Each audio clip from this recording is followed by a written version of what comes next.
Buddy, what do you think? I got the morning sun beating down on me. Doesn't get any better. Is this paradise? Awesome. This is called Wales Island. We're up in the northwestern corner of British Columbia, right? Yeah. Fishing the salt. Yeah, just across from Alaska. Eagle Pointe Lodge. Yeah, great spot. We're gonna catch some fish? All day long. Like this? I'm with Paul Jeffery, a good friend of mine. Stick with us, because we're going coho fishing this morning. Excellent. I'm going fishing all the time, and my baby's going fishing too.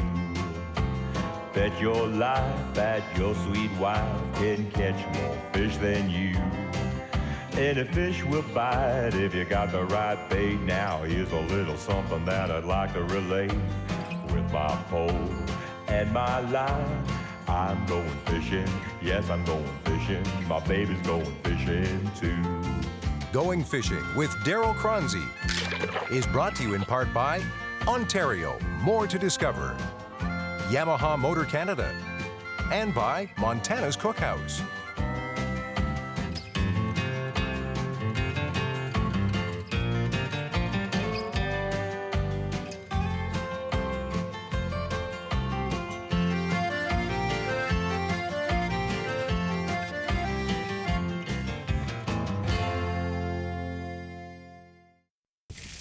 Closed captioning of Going Fishing is brought to you by Fish Crisp.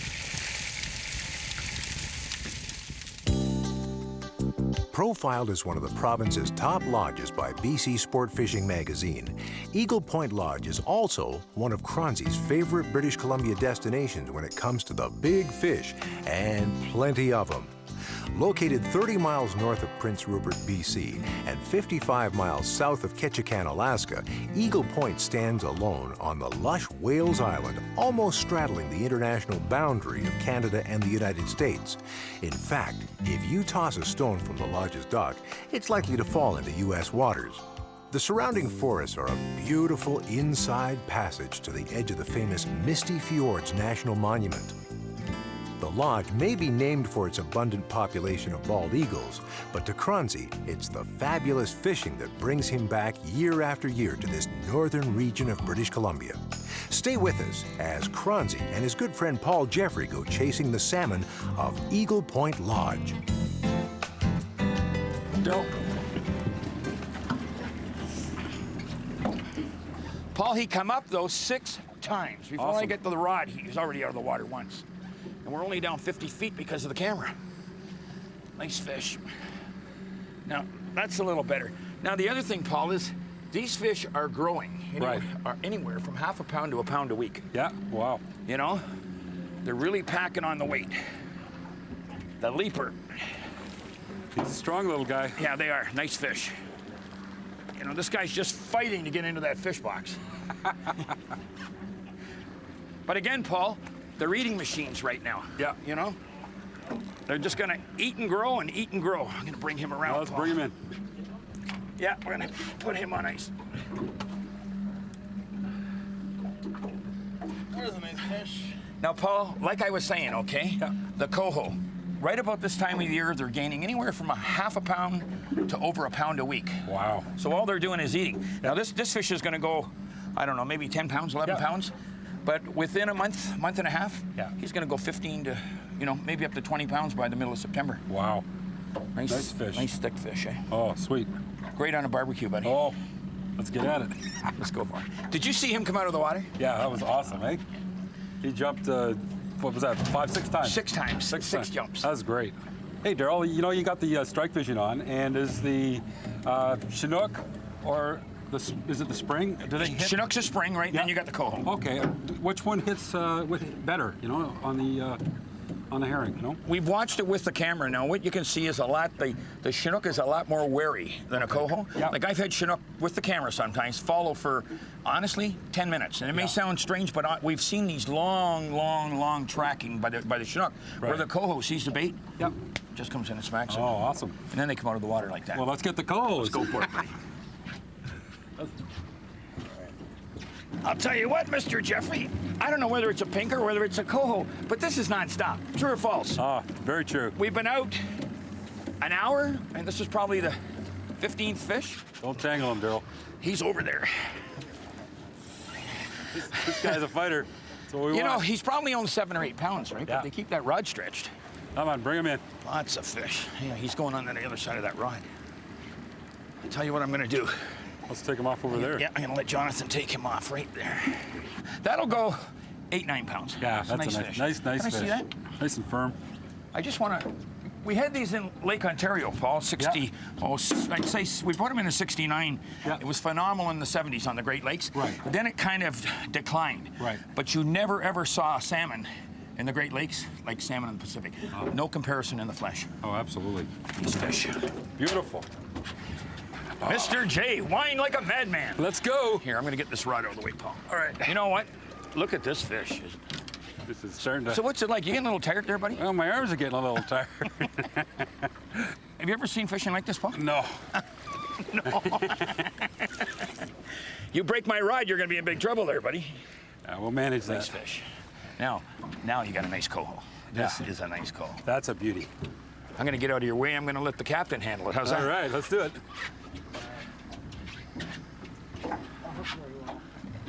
You got him? Let's have a look at your baby. Oh, Now, nice. that is a nice coho for this time of the year. That's perfect. Another name for a coho, it's a silver. You know how you identify a coho from a Chinook? No. Chinook's got a black mouth. Right. Coho's got a gray mouth, Yeah. right? Chinook's got spots all over its tail. Yeah.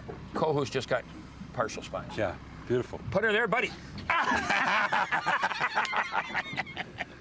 Get slimed. All right.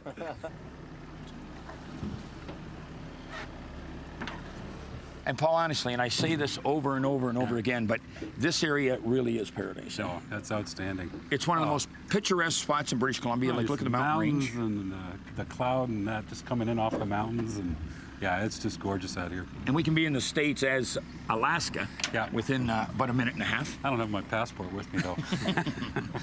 But Paul and I have been out, and again, it's 8 o'clock this morning, Yeah. right? We got up at 5:30. Yeah. We finished breakfast around 6:30. Yeah. We were out here at... Say 7, we're out an hour? We were out an hour, and I think, what, 10, 12 fish? I think more like 15. 15? Yeah. You can tell bigger fish stories than me. I'm working on it. There was no fish stories, 15 fish. Oh, yeah. And, you know, you're not And going to... those are the ones we caught. Well, we're not going to see 20-pound coho at this time of the year. Right. But we're going to see a lot. And I mean, until your arms fall off, Yeah. that many 10-pounders. That's awesome. It'll be a big day. The leaper, lots of them. Oh, bring it on. Let's go That's for good. it. That's good. There's no doubt about it. Flashers not only attract salmon to the bait, but also impart that seductive dip and dive to trailing whole herring, cut bait, or full anchovy. Today's tackle manufacturers seem to produce almost as many shapes, colors, and sizes of flashers as there are salmon in the sea. As for the choice of flasher color, or color combinations and patterns, let's just say they're unlimited. There seems to be a choice for each and every fishing condition you might encounter. The realistic shape and swimming action of the kingfisher makes it an ideal attractor for hunting down Chinook, coho, sockeye, and pink salmon. Here's a design that has a 360-degree tail rotation and is effective at just about any trolling speed. This style of flasher has a trolling speed range from 1.5 to 4 miles per hour. It can be trolled as far back as 12 to 30 feet behind a downrigger clip or a lead-keeled sinker.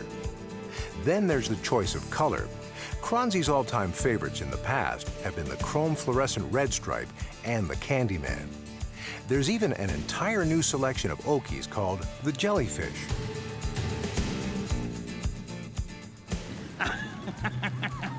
I can't keep up to this guy, Paul. Look at this guy jump. He's a fighter. Look at Paul, I'll tell you what, he went across the back of the boat. Yeah. You know, he just doesn't want to stay down. I think you had a sailfish on or Well, something. the rod goes off, right? Yeah. And here he is here, look at this. The rod goes off, Yeah. and they're down at the other side of the boat. Look at, Yeah. Oh, beautiful. you know? Oh, that's a nice one. These are strong fish, Paul. Yeah. You got one here, Paul. What do you think, Mr. Jeffrey? Double header. You keep yours out, Paul. I'm gonna get around you, Paul. You get in here. Paul? You get around, Paul. Okay, hang on. Musical fisherman. Oh, double header. Yeah. Nothing like it. I have to get up here, Paul. This guy's is still awesome. going nuts. I'll tell you what, Paul. that fish went off that downrigger and come up over here. Paul, this guy is still going. You know that? Yeah. He's I strong, couldn't eh? believe it. Well, he goes off on the one rigger. He comes up the other side of the boat. Yeah. Oh, that's a nice one, Darryl. That's a nice coho. Now, again, Paul, this guy would probably be, 18 to 20 pounds by the time he runs the river. Yeah. Nice fish. Dandy coho. Oh, beautiful. Paul, I was going to put him on ice, but I'm going to let this guy swim another day. I don't think so. Yes, he's going. Going Fishing returns with more world-class angling at Wales Island. Did I not say keep your fingers away from the rotating reel? Oh, man, that was painful. I'm going to get this hook out of there. Beautiful, beautiful. Did that hurt? Oh, I'll be okay. I was waiting for that, you know. You were just getting a little too slow on the reflexes around that reel. That's it. It hurt, eh? Nice fish. Beautiful. Nice fish, real nice fish. Boy, took her all in. Oh. Now, what do you think, buddy? Do you love it? Oh, man, I'm tuckered. Tuckered, eh? Beautiful That's fish. a beautiful coho. Eh? Nice fish. Look at this. Oh, that's a beauty. I hate to say this, but the old man in the sea. 'Cause you look a NBC. little old with those hands. They got beat up pretty bad, that one. That was awesome, though. We had some fun. The jumper. Oh, great fight. Go for it. Thanks, buddy. And now for the Montana's Cookhouse tip of the week. The fishing has never been better along most of the British Columbia coastline. Utilize the internet to discover world-class angling at its finest. Off now. Mr. Jeffery. Hey, buddy. All right.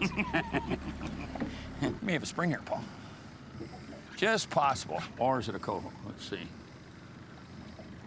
Nice and silver, any coho, Paul. Yeah, beautiful. It's going to come out of the water very shortly, too. Now, you see all these guys around us? Yeah. They're fly fishing for coho. But I don't think that's our idea, is it? No, that wouldn't be my thing. You know? But each to his own. It's okay if you want to be anchored and bounce around on the waves. Knuckles, pal, watch your fingers. Hey, they're not hitting it hard. They just popped it and that was it. Yeah. Go for it. You know? Speak to me, Captain. Oh, Tell yeah. me Oh, about it. yeah. I'm focused, Darryl. I'm focused. Oh, man.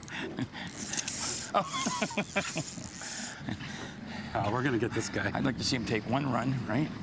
And you get banged around there a little bit. I think you just settled. Here we go. Let's grab this one, Jonathan. Can you get him around here, Paul? Bring him right back here, just so I'll take over the wheel. Oh!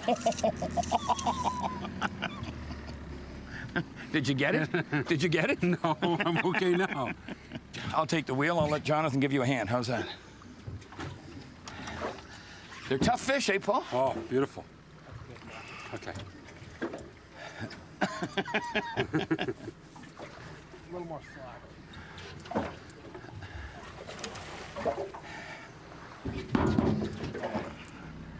Paul, that's a dandy. That's awesome fish. You're going to be a real salmon catcher, my friend.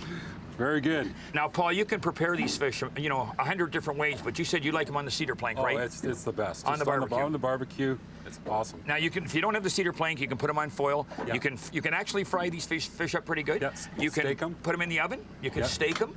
You can can them. Great fish. They're in the top 3 as far as eating in British Columbia. Yeah. Well, I'm glad we got one. All right. Beautiful. Don't leave the lodge without it, your catch that is. British Columbia lodge operators have made the practice of not only cleaning your fish, but also packing them properly for the long trip home.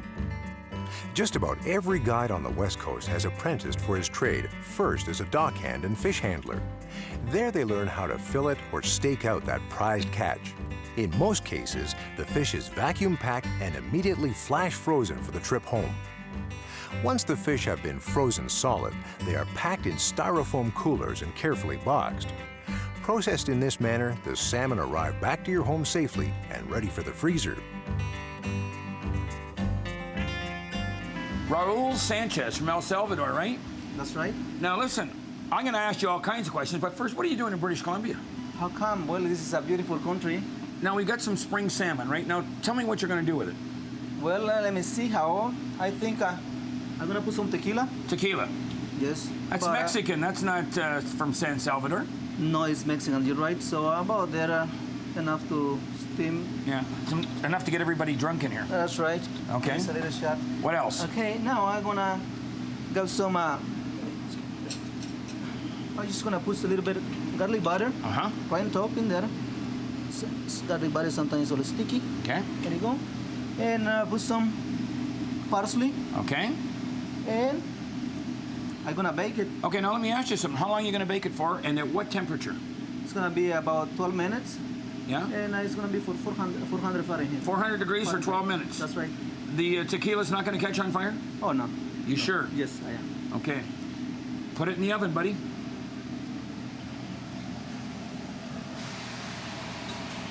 Okay. Raul, the salmon's in the oven. What are you gonna do now? Well, right now we're gonna make a little salsa. See, I got the ingredients. El Salvador salsa? This is more like a La Baja California salsa. Now hold it. They A use- Baja California salsa. You've given me tequila from Mexico, right? Yes, and that's now right. we got California salsa. How do you make the California salsa? Well, I got cilantro in here, and in California and all the border there of the south, they use a lot of cilantro, a lot of red onions and tomatoes. So that's gonna be your basic mix. You're gonna mix it up right now? That's right. Mix it up.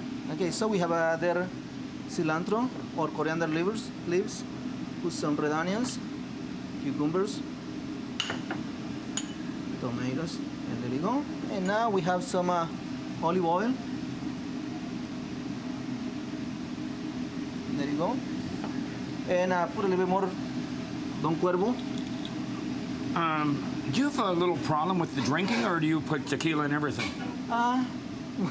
Yeah, kinda. There you go. Some of this, and now we're gonna put some pepper, little bit salt for your taste. There you go. We mix it.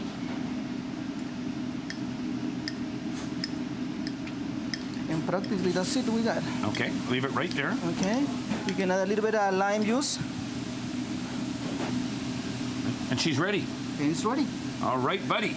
There you go. Now we have here the salmon. Okay. As you see, we didn't blow up. Okay, now let me understand this, right? Let me understand this. We got a portion of red salmon.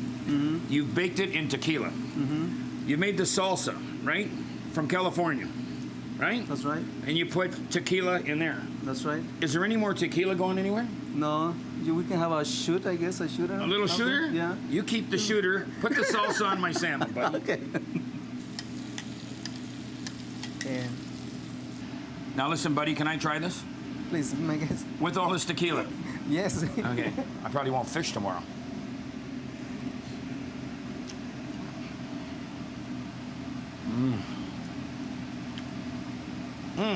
My Salvadorian buddy, put it there. Thank you. Can I take this out to the kitchen? I'm glad that you like it. Going Fishing returns with a look at this week's tackle. Jonathan Beatty, the man from Chilliwack, British Columbia. That's me. The Fishmaster. That's me. What is the Fishmaster? The Fishmaster is the man in charge of the rest of the guides. Okay. Jonathan was our guide today, and I don't know whether we caught you on the camera, but I said, I need to have you at the end of the day, and again, thanks for the coho, You're right? welcome. But I said, I need you at the end of the day because I want to just talk some of the gear that's used on the West Coast. For sure. Before I go any farther, if there's some young kids out there and they're thinking about they want to be a guide up in northwestern British Columbia, Yeah. what do you suggest? No, you got to usually start off working the dock, and then spend a year or two doing that, and you work your way up into the guiding process. So it may take 2 years out here working, tying up boats and cleaning fish and transporting That's right. fish. Yeah, yeah. So you're a Joe boy for a couple of years, but that's how you get your stripes. You work your way up, yeah. And today we caught some springs. We got a lot of coho, right, or silvers. We caught some humpies and we caught some pinks. Yeah. All in about 3 hours. We caught a ton of fish today. We did. Do you see a lot of fin clip fish this far north? Oh, we see a few. Most of them are spring salmon. Okay. Do you ever, where are they clipped? They're adipose clipped. Do you ever see a belly fin? I've never seen that in my life. You know, would you clip a belly fin? I'd say a belly fin is pretty important, so no. No? No. You're smarter than a lot of biologists I know back in the Great Lakes, buddy. I mean, I've got a problem in the Great Lakes. They're doing some belly fin clipping, and it's killing our Chinook fishery. Is that right? I wish I could get these guys out here to fish, but they probably don't like fishing anyways.